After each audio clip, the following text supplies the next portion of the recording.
Здраво, ова е 255-тото издание на Видеологија со Златко Ѓелевски, дигитален краток осврт за актуелни филмски остварувања, односно спонтана критичка анализа која е збир на први впечатоци илустрирани со подвижни слики. На денешниот репертоар е Bones and All на Лука Гваданињо, во кој станува збор за трагичната љубовна приказна помеѓу Мерен, глумена од Тейлор Расел, млада девојка која откако ќе ја напушти нејзиниот татко, глумен од Андре Холанд, ќе се обиде да преживее сама на маргините на општеството, или глумен од Тимоти Шаломе, скитник со интензивни темпераментни изливи, кои се пресретна и започнува заедничка одисеја низ заборавените патишта низ американските пустели. На тоа патешествие тие се соочуваат со бројни препреки, иницирани од останати скитници кои имаат жет за крв и месо, како и сочинители на нивното минато, со кои мора да се справат. Прашањето е дали љубовта на одметниците е доволно силна да ги издржи притисоците на нивниот живот на пат. YA новелите, односно Young Adult литературата, која е наменета за тинеџерските читатели, има прикачено за себе оставнина на цензура, на која мора да подлегне секое дело, пред да биде дистрибуирано пред младите читатели. Со оглед на тоа што генерациите се менуваат и новите читатели се растени со бесконечните можности за гледање на забранетото на интернет, прилично демоде се овие рестрикции и оквалификации на овој тип на литература, па затоа Лука Гваданињо со помош на сценаристот на The Terror Дейвид Кајганич решаваат да ја адаптираат новелата на Камил де Ангелис во најгрозоморен фазон, меѓутоа демонстрирајќи дека хорор жанрот има висока естетика, ако тој што се изразува со неговите нормативи знае што прави, како во случајот на Лука. Во даден аспект може да констатираме дека творбата е склона на почитување на каноните на coming of age филмот, односно постулати како што е влегувањето во светот на возрастните, на младата Мерен, која што за нејзина несреќа не го има покрај себе родителот од Let the Right One In, да се грижи за нејзиниот нареден плен, туку не знае да се справи со нејзината неконтролива потреба за конзумирање на човечко месо и ја напушта одговорноста, така што Мерен е препуштена самата на себе да го осознава светот наоколу без потребната родителска закрила, што значи дека треба на своја кожа да ги почувствува убавите и грдите наличја на човештвото и да се запознае со сродните души со ненаситна жет за крв. Така што и покрај крволочните тенденции, таа поминува низ трансформативните проблеми на секоја тинејџерка, учи кому може да му верува, доживува разочарување, стекнува прва љубов, само што неопходно е да ја држи во тајност нејзината атавистичка глад. Живеејќи под постојаната закана од откривањето на нејзините невообичаени прехранувачки практики, штом се забележи исчезнувањето на нејзините жртви во малите градчиња кај што престојува, мора да се препушти на бегање, пред да се опремат со вили и српови мештаните и го прогонуваат чудовиштето на Франкенштајн. Патот ја нуди таа можност за повторно осмислување на себе си, но и конвергира со останатите талкачи кои оперираат на сличен начин, не задржувајќи се предолго на едно место, затоа што невозможно е да се пушти корен ако соседите се намени. Посебноста на ова дело доаѓа во балансот воспоставен помеѓу елементите на семејната мелодрама во корелација со жанровските конвенции на хорор филмот, задржувајќи го европскиот пристап на прикажување на крволочните сцени без аудитивни фанфари, антихоливудски, но при тоа задржувајќи го високоестетското кадрирање на творбата. Гваданињо многу добро знае што прави кога ја става во кадар Кабал на Клајв Баркер, например, книгата за монструмите талкачи низ светот, под закрила на ноќта, исто како што знае дека не смее да се пропушти можноста да се естетизираат соништата во еден хорор филм, иако не им дава надприродни агенси на јадачите на човечко месо во неговиот филм, освен можноста за истенчен мирис. Постојачка е моралната дилема дали жртвите на нивната ненаситна глад вредат повеќе или помалку со самото тоа што со кратењето на животите ги оштетуваат и нивните најблиски. Мерен, откако ќе ја дознае вистината за низината мајка, е решителна дека нема да се доведе во нејзина ситуација, иако потајно стравува од својата предодредена судбина, дека ќе ја снајде истиот трагичен крај.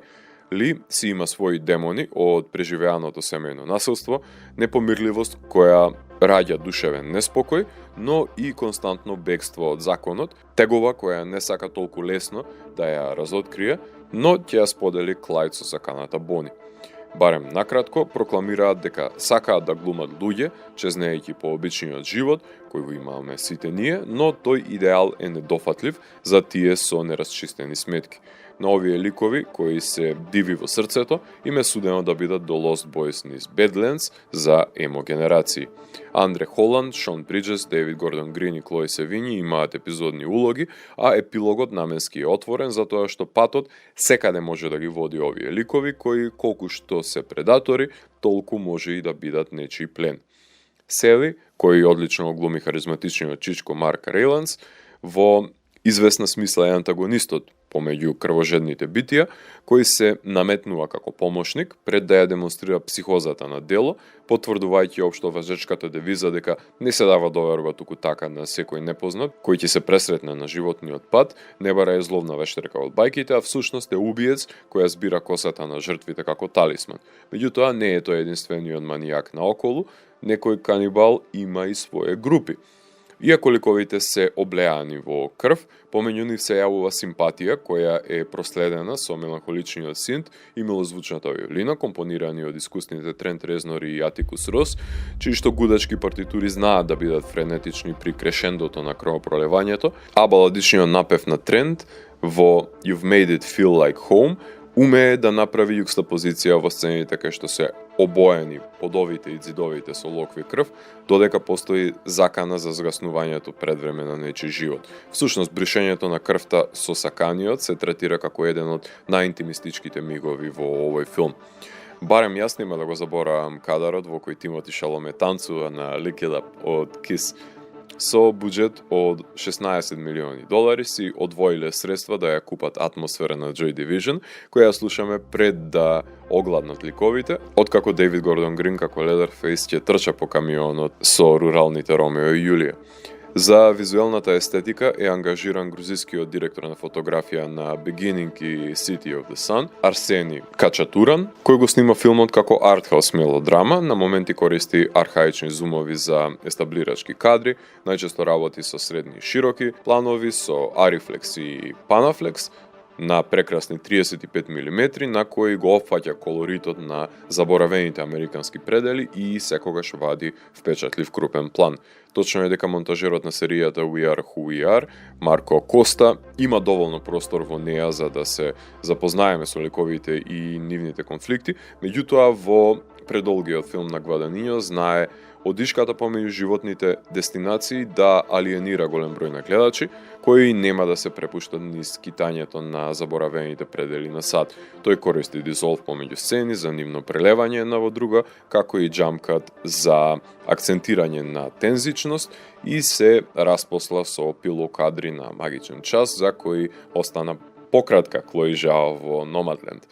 Режисерот Лука Гваданињо е еден од малкуте модерни италијански режисери која брани честа на богатата традиција која ја имаат оставено култните италијански режисери зад себе, сестран автор, чија што филмографија не се базира исклучиво на долгометражни играни остварувања, напротив, тој помеѓу нив има снимено бројни кратки играни филмови, работи документарни остварувања, снима рекламни и музички видеоспотови, како и епизоди од ТВ серии, така што својот автентичен авторски потпис го става на разнообразни филмски и нефилмски творби. Првиот долг филм го сними во 1999 година, односно филмот The Protagonist, започнувајќи својата долготрајна соработка со Тилда Свинтон,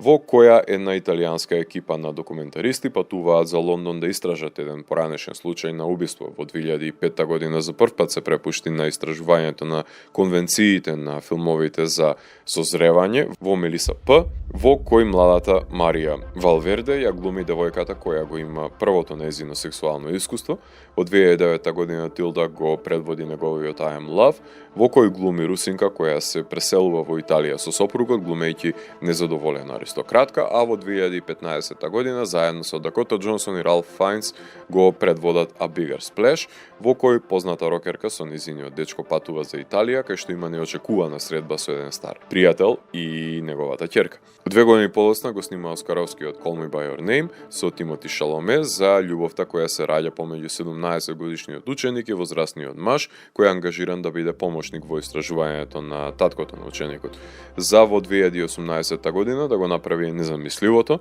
да одлучи да ја ремейкува хорор Мона Лиза, односно Суспирија на Дарио Ардженто, со Клои Грейс Мориц, Тилда Свинтон, Дакота Джонсон и Мија Гот, носејќи ја смелата одлука да се иземе најсилното оружје на Ардженто, односно интензивната боја, и да се создаде еден десатуриран кошмар во танцовата академија, кај што вирее злото, режирајќи незаборавни кореографии и пеколни секвенци. Во 2020 година ја режира Coming of Age серијата We Are Who We Are, во која двајца американски тинејџери созреваат во воена база во Италија. Веќе во постпродукција е неговиот најнов филм Challengers, во кој глуми Зендеја, филм за тројцата ни серии кои се ривали во и вон теренот. Најавено е дека ќе го снима продолжението на Call Me By Your Name, моментално именувано како Find Me, а ќе работи со аристократското семејство составено од Ралф Фајнс, Кейт Бланшет и Руни Мара во минисеријалот Brideshead Revisited. Лука цел свој живот сакал да сними хорор филмови, затоа што знае дека тоа е кинематографија на надразнетите сетила. Тој воаеристички обсервира во неговите филмови преку ликовите во потрага по вистини, истакнувајќи ги природните убавини на Италија, инсистирајќи неговите ликови да покажат, отколку да кажат, естетизиран монденски живот. Во сите филмови има засадено некоја политичка инстанца, која не е ставена во преден план за разглобување, меѓутоа е присутна во творбата и е неразрешено незиното демнење однатред делото. Со оглед на тоа што ликовите поминуваат низ процес на себеосознавање, без разлика дали се во преодна фаза на тинејџери во светот на возрастните или се веќе истакнати ликови со криза на идентитет, тие поминуваат низ емоции на радост и тага, успех и пораз, задоволство и очај со кој секој гледач може да се поистовети. За некого ова патешествие ќе биде безцелно, недоволно дефинирано и одредено, меандрирачко лутање на изгубени ликови во време и простор, чии што превирања нема да бидат доволно интересни за следење, во исчекување на некое големо откровение во епилогот, а анемичните гледачи верувам дека нема да имаат стомак за кровопролевањето, односно жанрофобите ќе го занемарат квалитетот поради своите жанровски предрасуди, меѓутоа јас не патам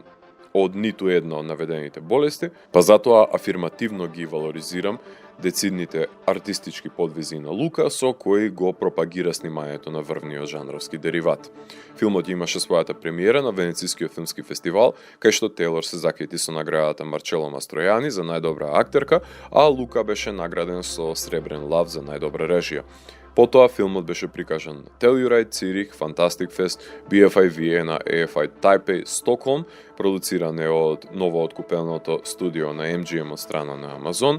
надвор од Америка е дистрибуиран од Warner пред да заврши на дигиталната платформа на Prime, така што не би бил изненаден ако добијам уште еден неоправдлив страйк од страна на Амазон, само затоа што сум искористил фотографија од нивниот промо материјал достапен за медиумите.